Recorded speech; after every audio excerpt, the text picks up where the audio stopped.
Thanks for having me. to the Soho Theatre, which isn't it where you're performing soon? No. No? Factually incorrect. No, I have been here. I did like 3 weeks here in February and early March, and I've got one more show of the show that I did here, one more performance in London, the Fortune Theatre, on Monday the 21st of May. Okay. That's the last one ever. So then that's it. Well, I'm then Show doing finished. like 8 nights in Edinburgh of it, in a kind of smug, returning to the scene of the crime style affair. And I'll be doing that, I don't know, the dates in Edinburgh, it's like the 7th of August for a week or something. Right. But the last one ever in London is Monday the 21st. So that's the Nazi basher... Smasher. Nazi smasher, I'm so sorry. This is all going terribly wrong. I know, it's awful. No, fair enough. Nazi, Dimmock Watson, Nazi Smasher. Okay, and that's the show that you won your... I did, yes. Yeah, I got that right. You did, yeah, correct. Yeah, so has that changed your life? This, like it should? Well, yes. I mean, yes and no, I think. It's difficult. It's kind of difficult to tell because you kind of... I didn't have this thing of like coming back to London and being inundated with phone calls and feeling like I was the world's like busiest bee. But when I look where I am with my career now to where I was this time last year, it definitely feels like there's been a big change. But I don't know whether that's...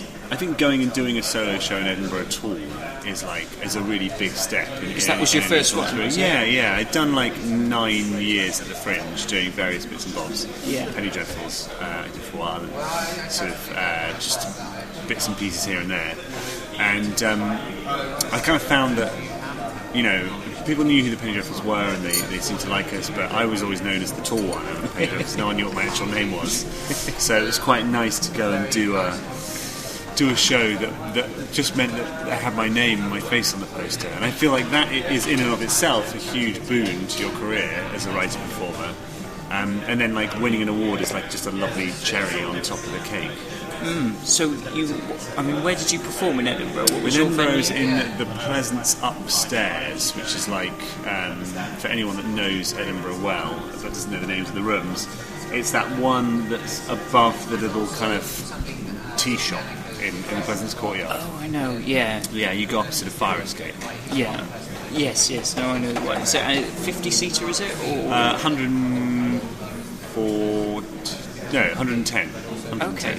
Well, that's Yeah. quite... It seems smaller than it is, which is what's so nice about it. Is it's got this sort of like everyone's kind of packed in on 3 sides. It's almost a little bit of a risk, I suppose, being your first... Because that's a Yeah. fairly big Edinburgh room, isn't it? Well, we kind of, when we were thinking about it, because you have to make all these decisions in January, February, really. Well, earlier, December, January, that's when you start contacting venues about where you want to go. And the producer and I talked about it a lot. And we hope, because the previous year with the Penny Dreadfuls I'd been in the Pleasance 1, which is a 350-seater. So we were hoping that some Penny Dreadfuls audience would come across. And we also had slightly higher hopes for the viewership of a slightly unpopular BBC Two late night comedy show, Fast and Loose. Yeah. And we thought, if that's a big hit, then we should be able to do all right. And it wasn't particularly, unfortunately, for whatever reason. So yeah, with Fast and Loose, it's a strange one, because from a punter's perspective, you don't really know how it's received. I watched it, I thought it was, pretty good. Yeah. But overall, it was considered a bit of a failure, was it? Well, I think not so much a bit of a failure. Like, I think it did fine, and that's the difficult thing is with any TV show you make, doing fine is not really considered enough. Yeah. They kind of.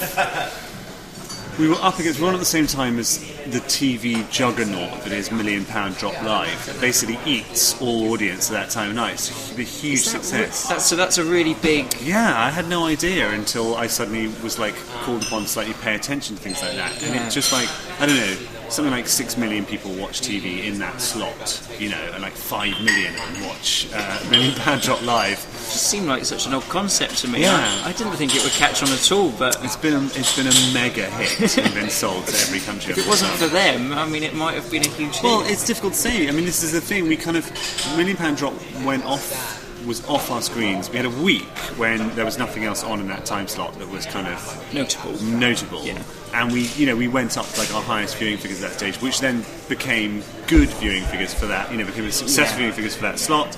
And then Friday Night Dinner started, which had like a lot of big names and had a lot of publicity. Because this is the other thing: is the BBC, all BBC programmes are struggling in the face of the fact that the BBC doesn't want to spend a penny to promote them. Whereas if you're in a Channel 4 show, you get billboards everywhere, you get adverts on ITV and on Sky, and like just drawing viewers to it. That and the fact the show was like fine at best as a product, all conspired to make it, a solid outing, but without. Right. It's still not technically. There's a chance it may come back. Okay, yeah. But, it's been a good year and a half since we've gone there. Were you happy with the product itself? Did you kind of, when you watched it, you thought that's what it was trying to do? It was a weird experience for me because it's the first time I had done anything that was out of my hands. Previously, I'd done like live stuff where I had final say in what the product was. Whereas with Fast and Loose, suddenly there are producers and directors and editors and this and the other, and they all say how it works. So you look at it, and of course you watch it. This is something that's universal to any panel show or like non-scripted recording, is that you watch it and go, that bit I was really good in, that's gone, and that bit, you kind of, you watch it with your best edit in mind, and you go, this is a good show for me, and then you watch it and you're like, I can sort of cut out of this. Not suggest that I was like king of the records, and then I got cut out. I felt very lucky with how I came out of it. But it's a slightly different show to what you remember. Yeah. Because of course, a lot of the stuff that's the funniest stuff you're not allowed to put on television because we're all being really naughty, and the audiences love that, and immediately that bit goes great. Yeah. And then the poor old editors and producers are upstairs tearing their hair out because they're like, please, you cannot say stuff like that about people or use those terms on a family TV show. I think shows aren't given enough time to breathe either. The first series is never going to be perfect, and it's going to evolve for the second one, and it needs that. Yeah, there's so much pressure in television comedy to immediately come out of the gates with a monster hit. And time was, there are plenty of series where. Plenty of examples of TV shows down the years where they just, of course they get better and better because the people doing them know what they're doing. The first time a lot of people are just learning how to make this thing work, especially like a new format show like Fast and Loose. Yeah, well, because it's given like a pilot, assumedly, and then that's your trial, and then it's straight into it. You've got to go. I mean, the example I always give is an American sitcom called Parks and Recreation, which I'm a huge fan of, and I recommend to anyone watching this or listening to it or doing whatever to check it out. And that's a perfect example of a show where Series 1 is fine. It's made by the guys that made The American Office, and Series 1 felt very similar to The American Office. And a lot of people were like, well, it's not, it's not all that, is it? And it nearly got cancelled. And NBC, who make it in the States or who run it on their networks, were kind of umming and ahhing, and they went, okay, you can have basically a limited second series. You can do a few episodes and we'll see how you go. And they just came out, and the first episode of the second series is brilliant. And they just went from strength to strength from there, and it's now onto its fifth series commissioned, and they made like 65 episodes or whatever, and it's just a really, really terrific show. I think it's also our obsession with having 6 episodes, which is, in a way, is great because it focuses on sort of a select amount. But in America, when you've got 20 odd episodes, 22 episodes in series, you've got more to play with. Definitely. I mean, that's American sitcoms are a very different beast to British sitcoms, and I think there are incredible British sitcoms, there are incredible American sitcoms, there are terrible British sitcoms, terrible American sitcoms. It's a very different thing, but they definitely do have that wriggle room. I mean, the way the thing works in America is you can get cancelled 3 episodes into a 22 episode series. They'll just go, no, forget it, you're dead in the water. Or before you even started, like Chevy Chase's sitcom got like cancelled because he was such a jerk before they'd even broadcast the first episode. Like on the day it was due to go out, they're like, no, you're unfortunately. Yeah, now in Fast and Loose, you were kind of because it's improv. Yeah. You were sort of adopting characters and things, and it was very much the same for your current show as well. Yeah. But you are one character, or do you change? I play basically the way the show Dimmock Watson works is that it's based on my grandfather. And is it a true story? By the way? It's a semi-true story. Yeah. My grandfather was in SOE, this thing, Special Operations Executive, that no one really knows about, but it's like kind of a cross between the SAS and MI6. These guys would get parachuted into enemy, and girls would get parachuted into enemy-held territory, and they would work with local resistance fighters to sort of disrupt the Nazis in one way or another. And there are incredible stories and amazing movies about all of those people. And my grandfather was one, albeit in real life, not quite in the way that I portray him in this. He was a liaison officer between the Navy and SOE, and he went to Romania to try and blow up an oil refinery, and managed to escape, betrayed, managed to escape. And that's kind of as far as our stories are similar. I take it off in a very silly way, but the way it works is it's me as him telling his story, and as he goes through his story, I morph occasionally into other characters, and he has conversations with other people, and there are kind of 8 or 9 characters in it, including Dimmock. So do you feel more comfortable as a character, or have you ever tried sort of straight stand-up?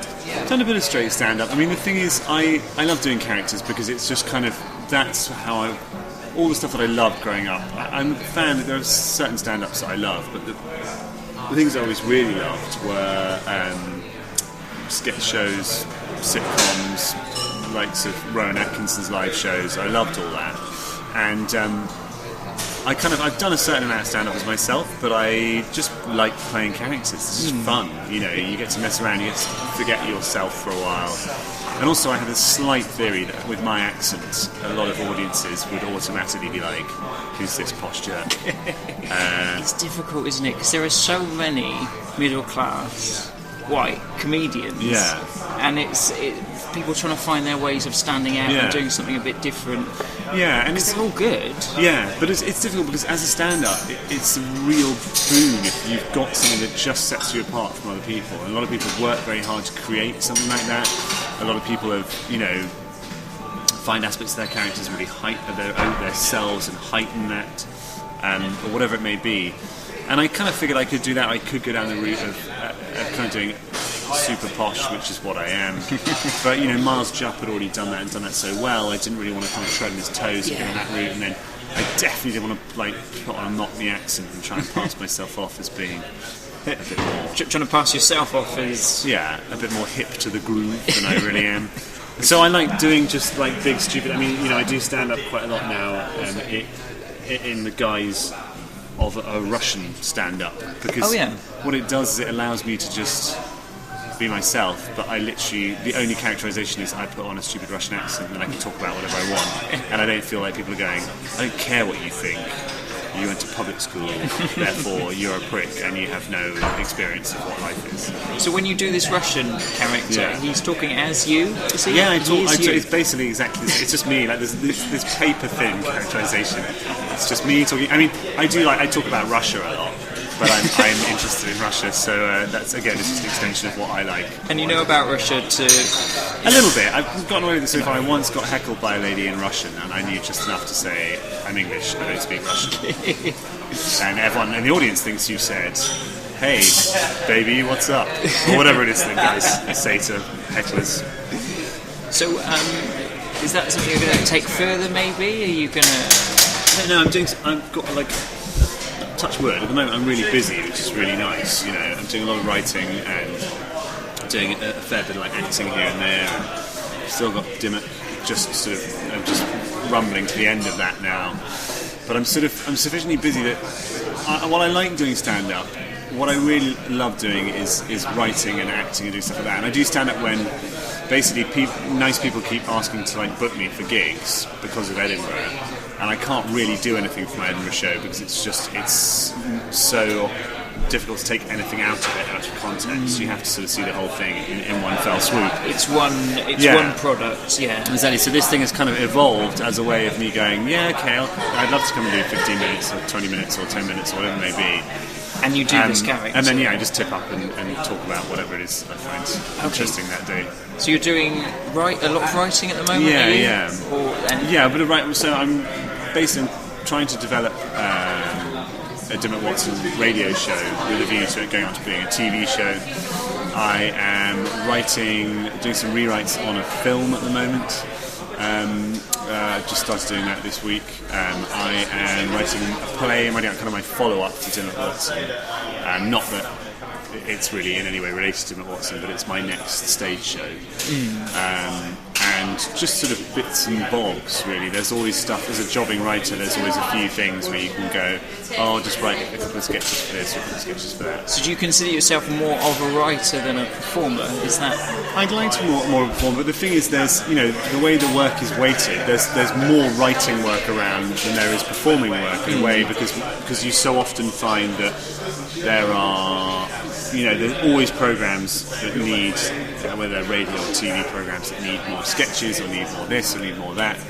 Whereas, performance-wise, I've just filmed something for Live at the Electric for BBC Three, and I'm just in the process. I've just done a week on a program called Fit, which is the kind of follow-up to Horrible Histories and Sorry I've Got No Head. Oh, I see. Yeah. And I'm not sure. We're still waiting. I might be going back onto another week on that acting. Yeah. So again, since Edinburgh, there've been more bits and bobs, but kind of.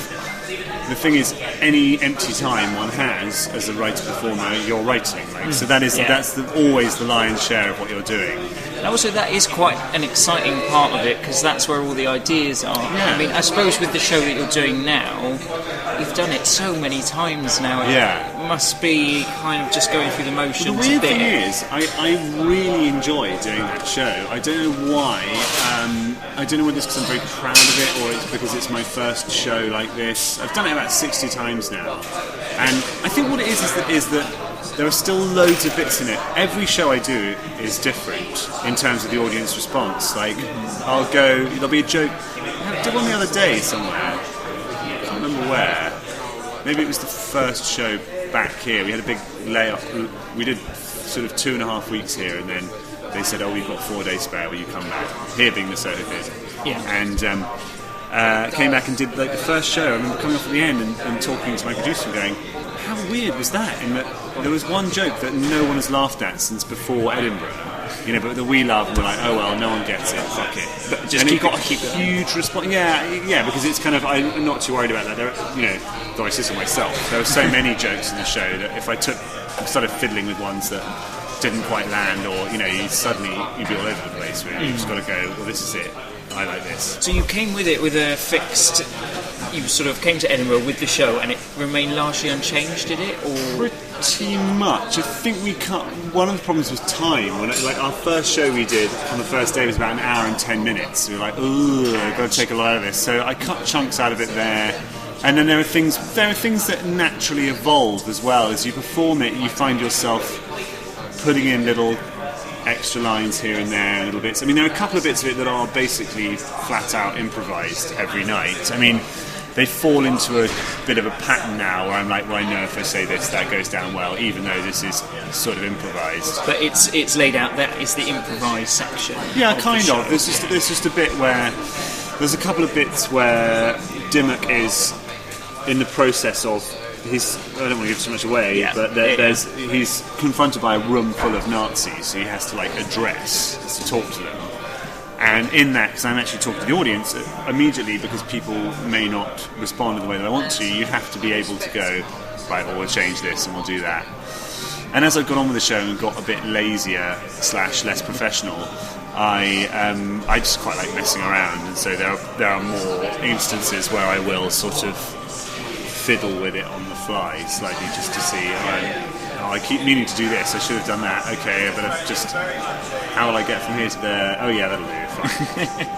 It must be great though, having your kind of baby in a way, because it's only you, because with your Penny Dreadful stuff, it was more of a group collaboration. Yeah, absolutely. And I mean, when you are involved with a sketch group like that, is it always a compromise? Is it always? Yeah, there's a lot of compromise. I mean, there's a lot of compromise, which is a great thing. It teaches you how to work with other people, and it teaches you you learn to deal with criticism of your stuff, because I think that if you're on your own and you'll write stuff and like, this is gold, and then you send it to somebody and they're like, no, I don't really like this.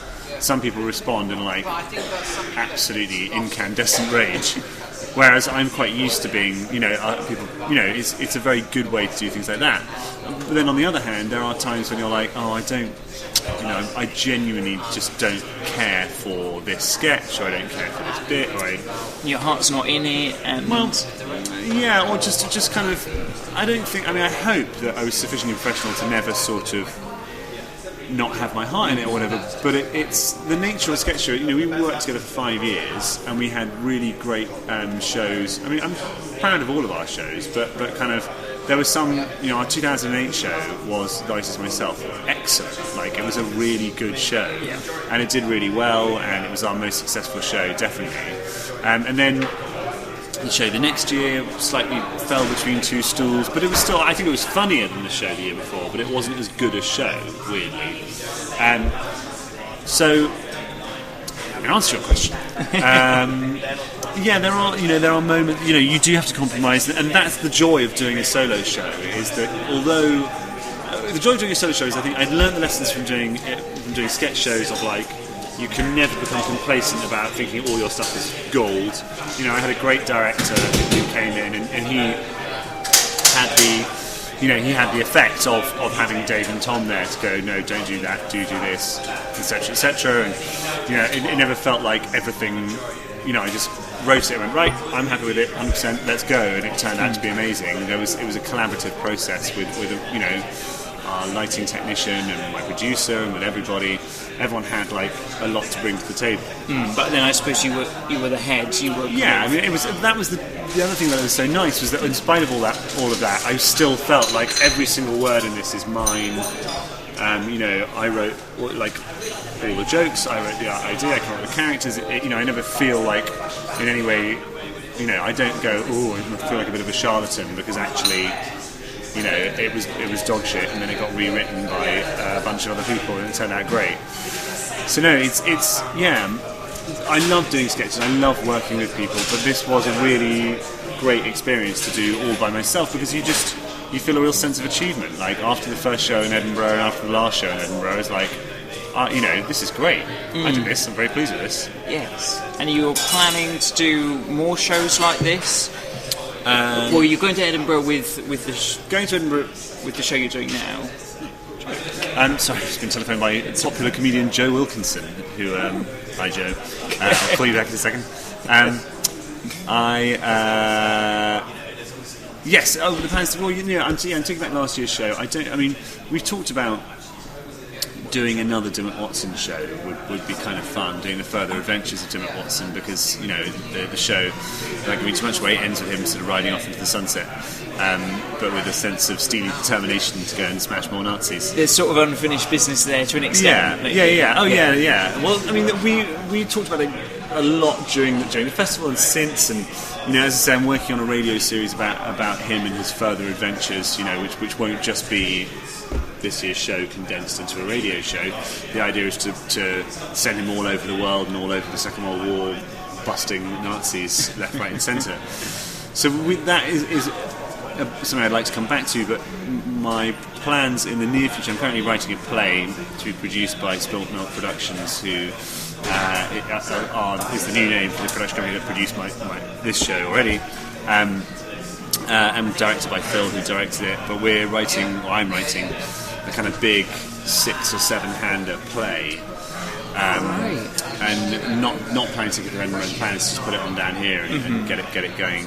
And you're going to perform in that, or you? Yeah, the objective is for me to write it and be in it, depending upon my time constraints, basically. Okay. Yeah. Because at the moment it looks like it's going to, if everything runs to schedule, I don't know which one is the correct word, that'll be going on in the spring of next year, when I'm supposed to be in America for a while, so I don't know, we're not quite sure what's happening about it yet.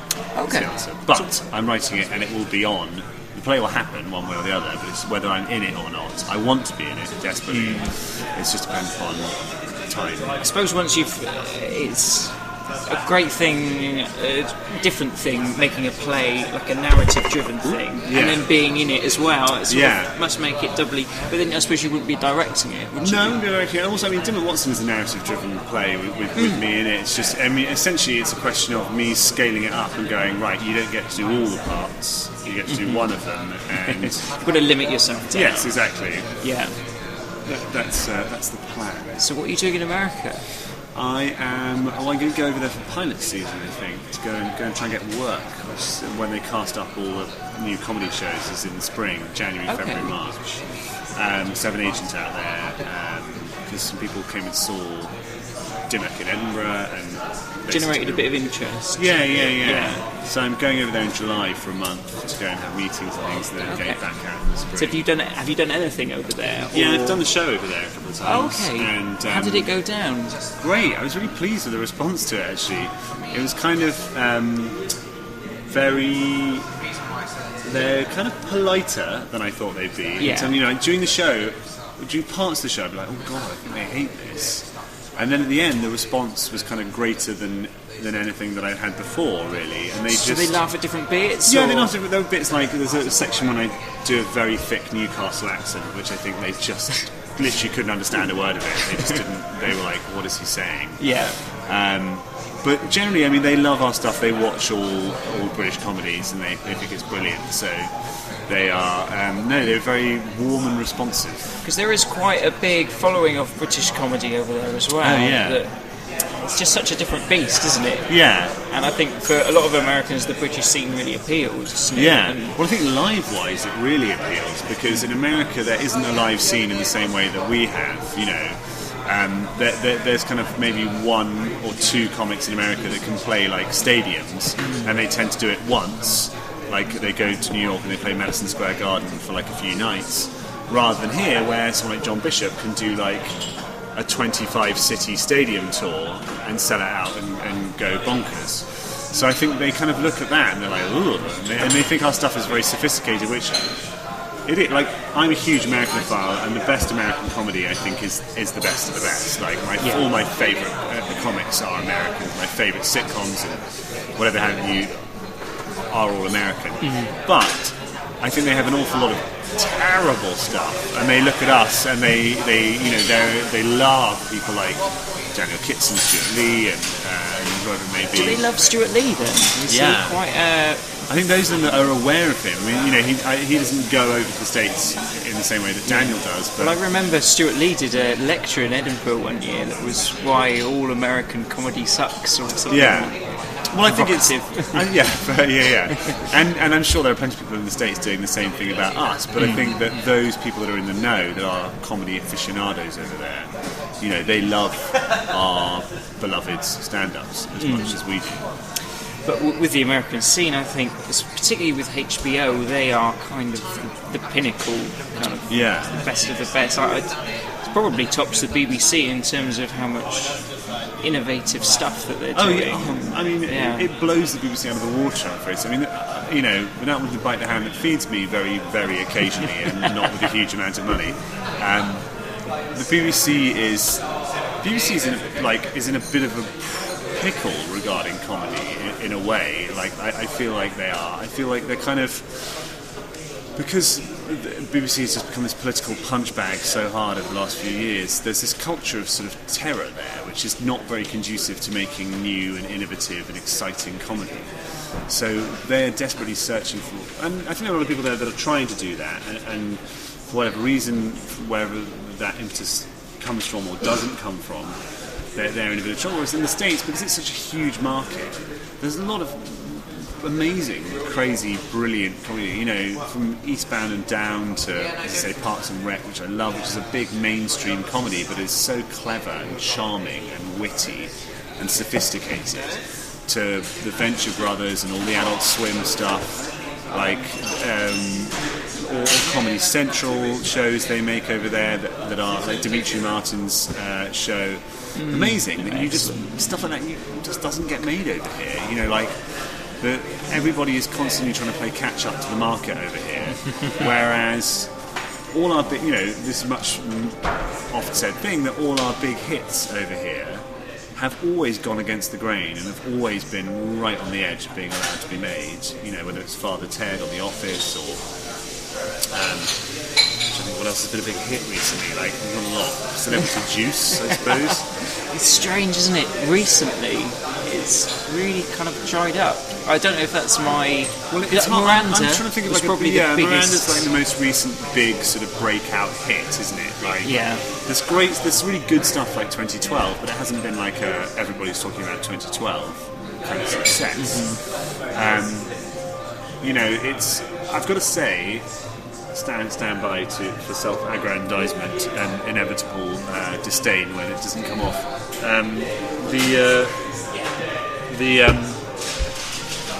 Live at the Electric, I think, is going to be really, really good. Yeah. I went to a couple of records, and you know, the stuff that I wrote and was in, you know, I'm very happy with. But everybody else's stuff is brilliant. Like Joe Wilkinson stuff's amazing, Wit Tank stuff's amazing, Lady Garden stuff's really good, Jigsaw's really good.